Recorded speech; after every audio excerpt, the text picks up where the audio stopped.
రకాల అంశాలు ప్రస్తావన జరిగాయి. మిత్రులు కాంగ్రెస్ అధ్యక్షులుగా చెప్పినట్టుగా ఫస్ట్ ఒక నెగోషియేబుల్గా మనం ఒక చర్చ అంశాలు వెళ్ళాల్సినటువంటి అవసరం ప్రాథమికం. అయితే ఈ యొక్క వేదిక ఆధారంగా వేదికగా మేము గౌరవ ఎమ్మెల్యే గారిని లేదా ఉన్న PDCC బ్యాంక్ చైర్మన్ సీతారామయ్య గారు, అలాగే మైకేబుల్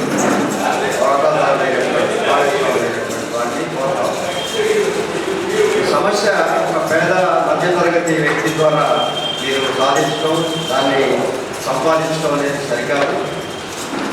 ఈ సమస్యను పరిష్కరించుకోవడం మీ యొక్క అధికారానికి, మీ యొక్క బాధ్యతల్లో మీరు ఉన్నటువంటి పదవులకు కూడా గౌరవం. తప్పనిసరిగా మీరు ఈ యొక్క సమస్యని పరిష్కరించాలి. ఒక బీసీ వర్గానికి చెందిన మధ్యతరగతి వ్యక్తిది ఈరోజు ఆయన చావా బ్రతుకాన్ని దృష్టికి తీసుకొస్తున్న మీరు ఈ అధికారాన్ని ఉండగా ఉంటే శాశ్వతం కాదు. గతంలో కూడా ఈ యొక్క మీ మీటింగ్ ద్వారా మళ్ళీ ఆయన వసూలు చేయడానికి ఏదైనా మీరు ప్రయత్నం చేయండి. అది కూడా కరెక్ట్ కాదనేది కూడా మేము చెప్తాం. గత ప్రభుత్వంలో జరిగిన కొన్ని అంశాలను మీరు చూసుకోవాలి. అలాగే అధికారాన్ని అనవసరంగా కొంతమంది వ్యక్తుల ప్రోత్సాహంలో ముందుకు తీసుకెళ్ళిన అభారావు విషయం కావచ్చు, అలాంటి కొన్ని అంశాల్లో వాళ్ళు ఎంతో ఇబ్బంది పడతారు. దీన్ని అధిగా తీసుకుంటారు. ఇప్పుడు కూడా మీరు విశ్వసేన అంశాన్ని తక్షణమే ఆయనకి రావాల్సినది ఇవ్వండి, లేదా ఆయనకి దానికి ఇవ్వాల్సినటువంటిది ఇవ్వండి. ఆర్థికంగానూ మానసికంగానూ వ్యక్తిగతంగానూ ఆయన్ని చదివేసి మీరు ఏదో ఎదగాలనుకోవడం కూడా అది కరెక్ట్ కాదు. ఇది 1.5 సంవత్సరం అయిపోయిన మీరు 1.5 సంవత్సరం 3 రోజులు అయిపోయినంత విషయం కాదు. మీరు శాశ్వతంగా ఏ దేశానికో ఈ రాష్ట్రానికో దాని ఇచ్చిన ఉత్తరాలు కూడా తీసుకుంటున్నాం.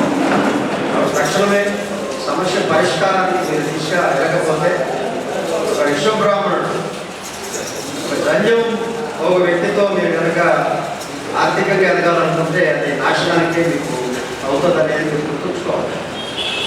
గత ప్రభుత్వంలో జరిగిన అంశంలో ఒక శక్తిగత వ్యక్తులు ఎలా చూసుకోవాలి. కాబట్టి తక్షణమే మీరు ఈ అంశాన్ని పరిష్కరించండి. ఈ అప్పీల్ మాత్రమే, no any type of condition. ఒక పేదవాడి అప్పీల్ని మేము కూడా మీ దృష్టికి తీసుకొస్తాం. తప్పనిసరిగా మీరు ఈ అంశాన్ని ఒక 2-3 రోజుల్లో ఒక సానుకూలమైన వాతావరణంలో ఎవరైతే భాగస్వాములు ఉన్నారో వాళ్ళందరూ తీసుకురండి.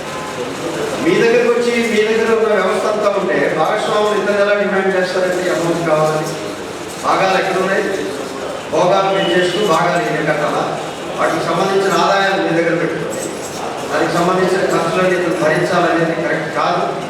యొక్క గౌరవ శాసనసభ్యులు నగరాన్ని అనేక రకాలుగా అభివృద్ధి చేస్తూ ఉన్నారు. దాన్ని ఇలాగనే ఇది కూడా పరిష్కరించండి.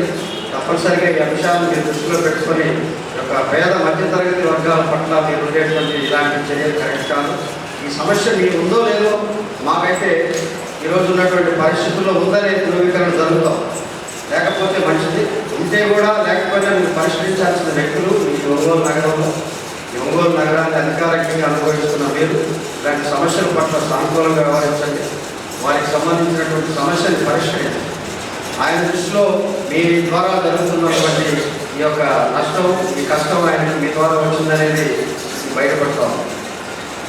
తప్పనిసరిగా గౌరవ ఎమ్మెల్యే గారు, సీతారామయ్య గారు, PDCC బ్యాంక్ చైర్మన్, అలాగే అనేక మంది భాగస్వాములు కూడా ఈరోజు మీ పట్ల అనుకూలంగా ఉంటూ ఇతని పట్ల వ్యతిరేకంగా ఉంటూ అతని వ్యాపారాన్ని, అతని వ్యవహారాన్ని డిస్టర్బ్ చేస్తున్నటువంటి పరిస్థితుల్లో ఇది ఏ రీతిలోనైనా మీరు పరిష్కరించాలని చెప్పి కోరుతా ఉన్నాం. దీనికి తప్పనిసరిగా మనం తీసుకునే నిర్ణయాలు మొదటిగా చర్చలకు సంబంధించినటువంటి కమిటీల ఏర్పాటులో తదుపరి అందరూ తీసుకోవాలని చెప్పి కోరుతూ గౌరవ ఎమ్మెల్యే గారిని ఈ సమస్య పట్ల సానుకూలంగా వ్యవహరించి విశ్వసేన్ గారిని ఈ సమస్య నుంచి బయటికి వెళ్ళి ఆర్థిక సమస్యలకి పరిష్కారం చేయండి.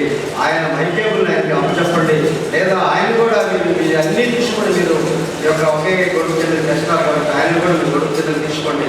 ఈ సమస్యలన్నీ పరిష్కరించడానికి మీరే కారకులు, సమస్య కారకులు మీరే అనేది, సమస్య పరిష్కారానికి కూడా మీరే కారకులని మేము అందరూ కోరుకుంటున్నాం.